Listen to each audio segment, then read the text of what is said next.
इतनी निर्मम, इतनी क्रूर मत बना अजामुखी। छोड़ दो इन बच्चों को, दया करो इन पर अजामुखी। दया की भिक्षा ना ऋषियत्री मुझसे मत मांगो, अपने दया के सागर बालशिव से कहिए आने को।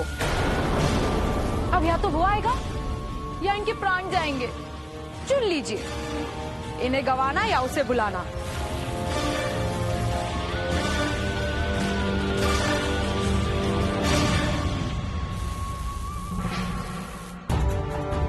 आज से पहले आपको लेकर मुझे इतनी व्याकुलता कभी नहीं हुई ऋषिवर। मेरी आत्मा कह रही है कि आप निस्संदेह संकट में हैं। मैं समझ नहीं पा रही हूँ। जाकर मुझे शिव को बताना होगा, वही जान सकता है वस्तु स्थिति को।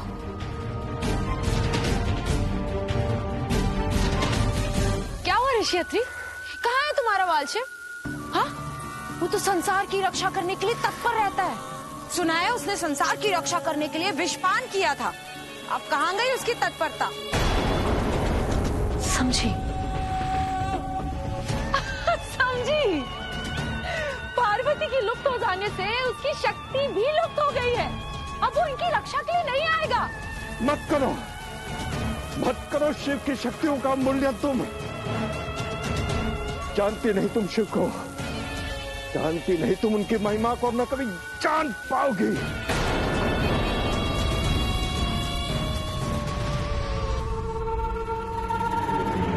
अभी भी समय है तुम्हारे पास, क्योंकि एक बार यदि शिव यहां आ गए तो तुम्हारे पाप और अत्याचार के साथ साथ तुम्हारा अंत भी सुनिश्चित समझो अजामुखी। जिसके स्वयं का अंत निकट है वो मुझे मेरे अंत का भय दिखा रहा है। मैं बस तुम्हें समझाने की चेष्टा कर रहा हूं अजामुखी। पाप और अत्याचार की तो अवधि लंबी होती है न आयु। और एक बार जब पाप और अत्याचार का अंत हो जाता है तो उसके साथ साथ उस पापी और अत्याचारी का भी सदा सदा के लिए अंत हो जाता है अजामुखी। तो शीघ्र बुलाओ अपने बालशिव को, शीघ्र बुलाओ। यदि इन सबका जीवन चाहते हो तो बुलाओ उसे।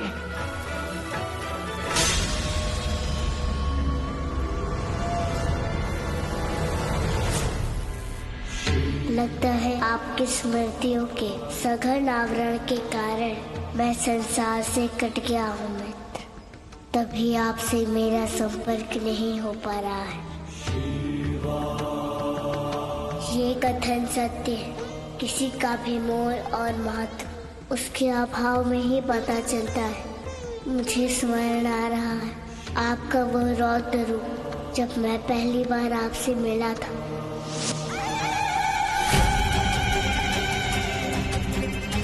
और मित्र, आप तो तब भी चली गई थी जब संसार में विश्व उत्सर्जन का संकट छाया था।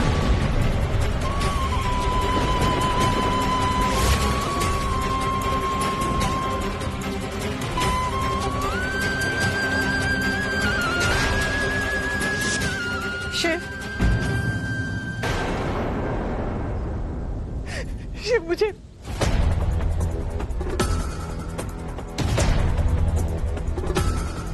माँ, आप इतनी व्यथित और व्याकुल क्यों हैं? शिव, मेरा मन बहुत घबरा रहा है। ऐसा आभास हो रहा है कि तेरे पिताश्री पर कोई बहुत बड़ा संकट आया। शिव, तू अपने अतीन्द्रिय शक्तियों के माध्यम से पता लगाना पिताश्री कहाँ है। उनकी रक्षा कर शिव, उनकी रक्षा कर।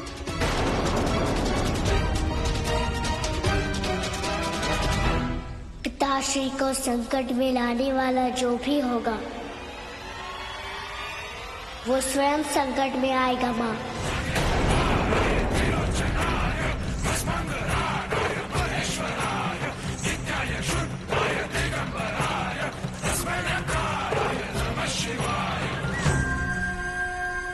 परंतु मैं पता नहीं लगा सकता माँ।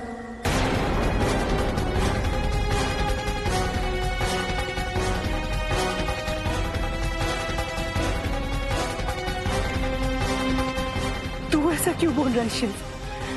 तुझमें तो अपार शक्ति है। तू तू बड़े बड़े संकटों का समाधान कर चुका है। ये तो तेरे लिए छोटी सी समस्या है। मेरी मानसिक तरंगों ने कार्य करना बंद कर दिया है माँ। मेरी अत्यंत शक्तियाँ क्षीण हो गई है। तभी तो अब तक लाख प्रयासों के पश्चात पड़ोसन मित्र को ढूंढ नहीं पाया। शिव, देवी पार्वती का पता ना चलने का कोई और कारण भी तो हो सकता है। तू एक बार और प्रयास कर। हो सकता है कि पिताश्री के लिए तेरे मानसिक तरंगे जागृत हो जाए। तुझे ये करना ही होगा शिव। अपने पिताश्री के लिए एक पुत्र धर्म निभाना पड़ेगा तुझे शिव। आपकी आज्ञा सर्वोपरि माँ। पुत्र धर्म के निर्वाह हेतु मैं प्रयास अवश्य करूंगा माँ।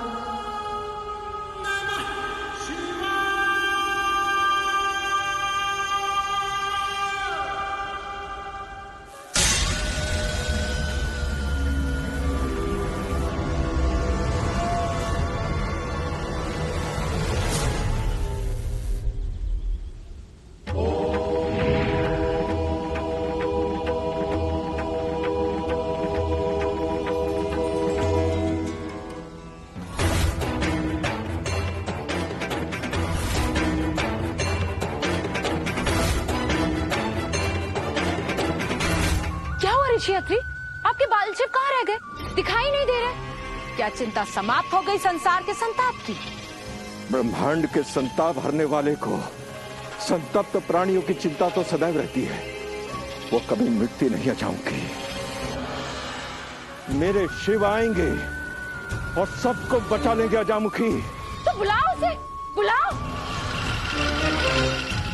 ऋषियत्री, मेरी मायावी बांसुरी की ध्वनि की सम्मोहन रेखा को कोई नहीं लांघ सकता, तुम्हारा शिव भी नहीं। तेरी ये बांसुरी का सम्मोहन उनकी ब्रह्मनाथ की ध्वनि की शक्ति के सामने टिक नहीं पाएगा। तोड़ देंगे वो। मेरी बांसुरी के सम्मोहन को तोड़ना असंभव है, सर्वथा असंभव।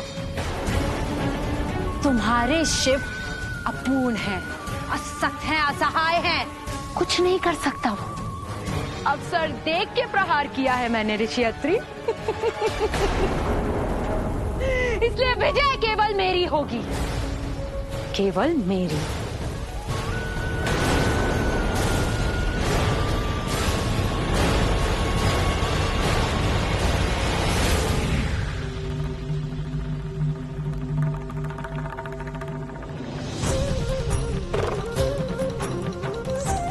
शिव, क्या हुआ? कुछ पता चला?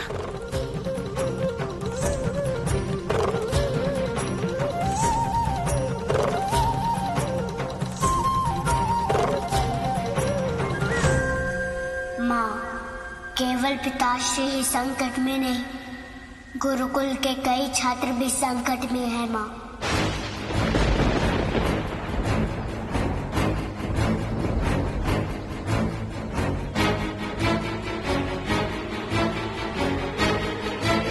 मुझे जाना होगा माँ।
जाने का क्या अर्थ है?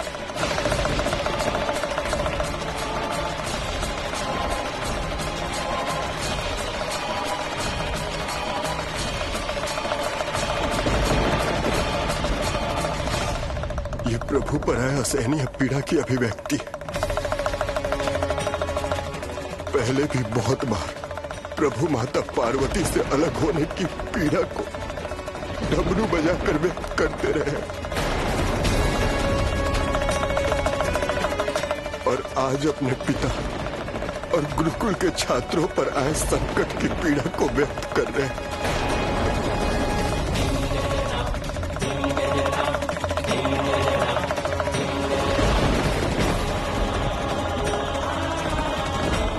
परंतु आप चिंतित मत होइए देवी, देखिएगा प्रभु शीघ्र ही अपनी शक्ति और चेतना को समेटकर संकट हरने अवश्य जाएंगे।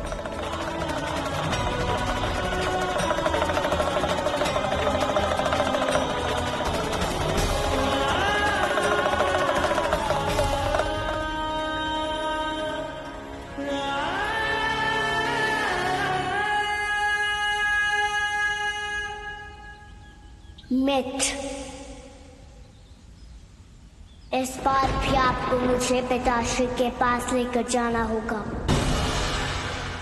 अवश्य प्रभु। आशीर्वाद दीजिएगा।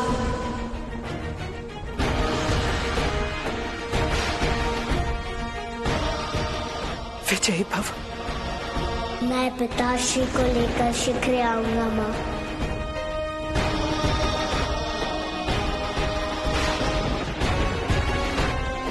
चलिए मित्र।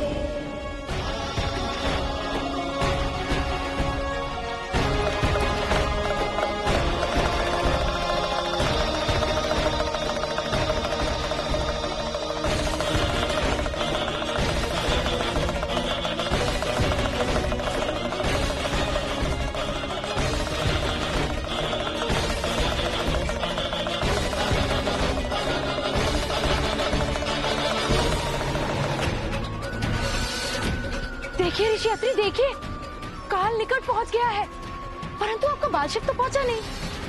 स्मरण रहे, फिर इनकी मृत्यु का दोष मुझे मत देना।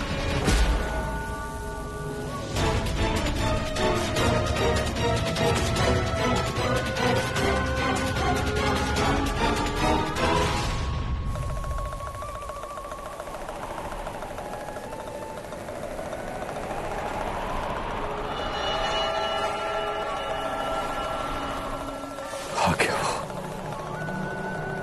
शिव आ गया। ये कैसा कोलाहल है? ये कोलाहल नहीं है, ये शिव की आने की तुमुक ध्वनि है अजामुखी। आ गया बाल शिव, आ गया मेरा बाल शिव।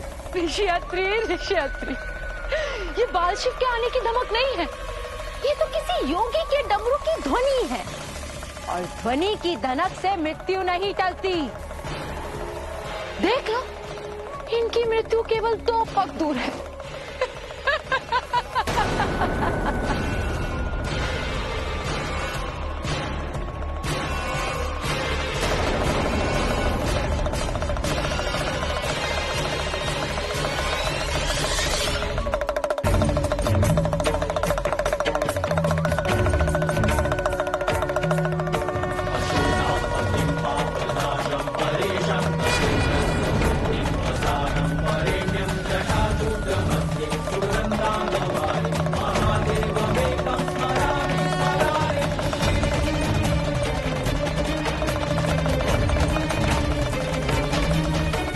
मैंने कहा था ना, शिव आएंगे, मेरा बाल शिव आएगा, वो शिव सबको बचाने का।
शिखर पर कैसे आ गए? खाई में गिरने से कोई नहीं बचा सकता इन्हें। मार दो इन्हें।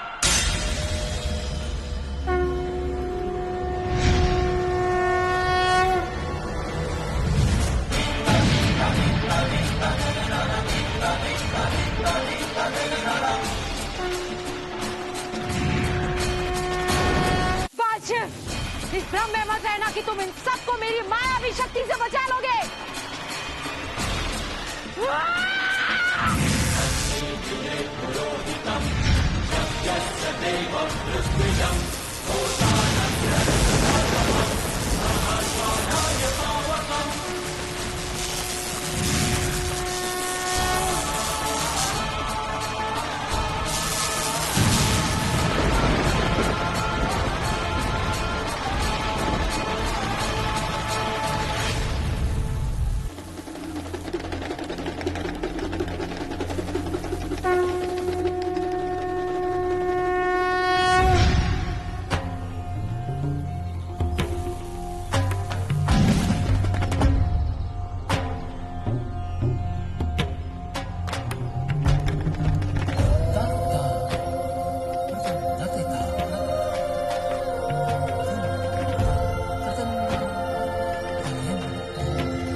शिव, आज समय से आकर और आज इन कुल दीपकों को बुझने से बचाकर तुमने सच में महान और प्रशंसनीय कार्य किया है शिव।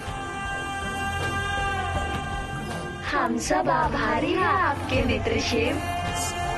कर्तव्य पालन का था प्रेम पूर्ण संबंध होता है।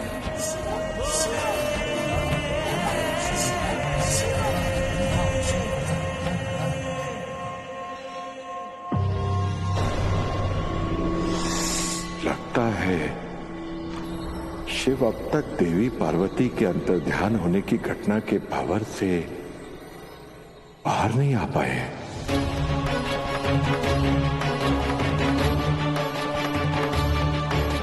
चलिए पिताश्री, घर चलते हैं।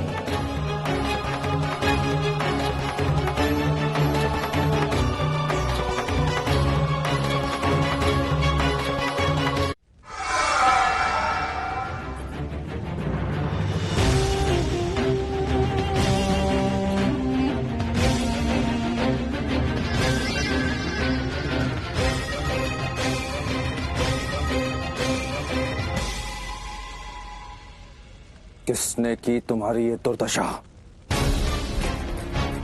किस बुद्धिहीनता का फल है ये?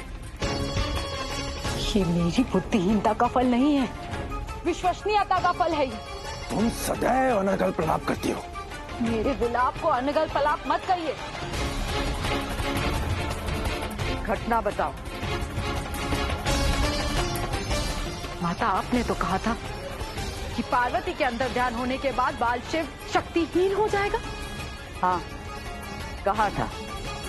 आप लोगों का स्वप्न है ये, स्वप्न है।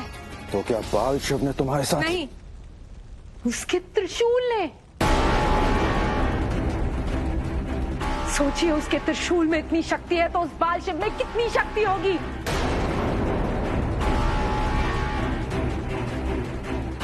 इसका अर्थ ये है कि अब हमें अत्यधिक सतर्क रहना होगा। ये समय हाथ पर हाथ धरे बैठने का नहीं है तारका।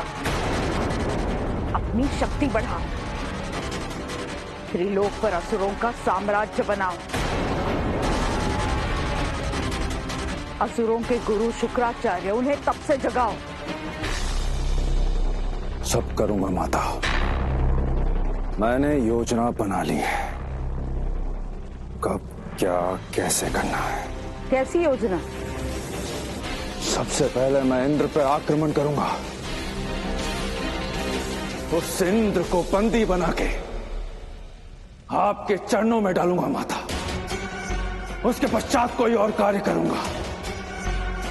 कल का सूरज स्वर्गलोक पे तारकासुर के आक्रमण से उदय होगा, आक्रमण से उदय होगा।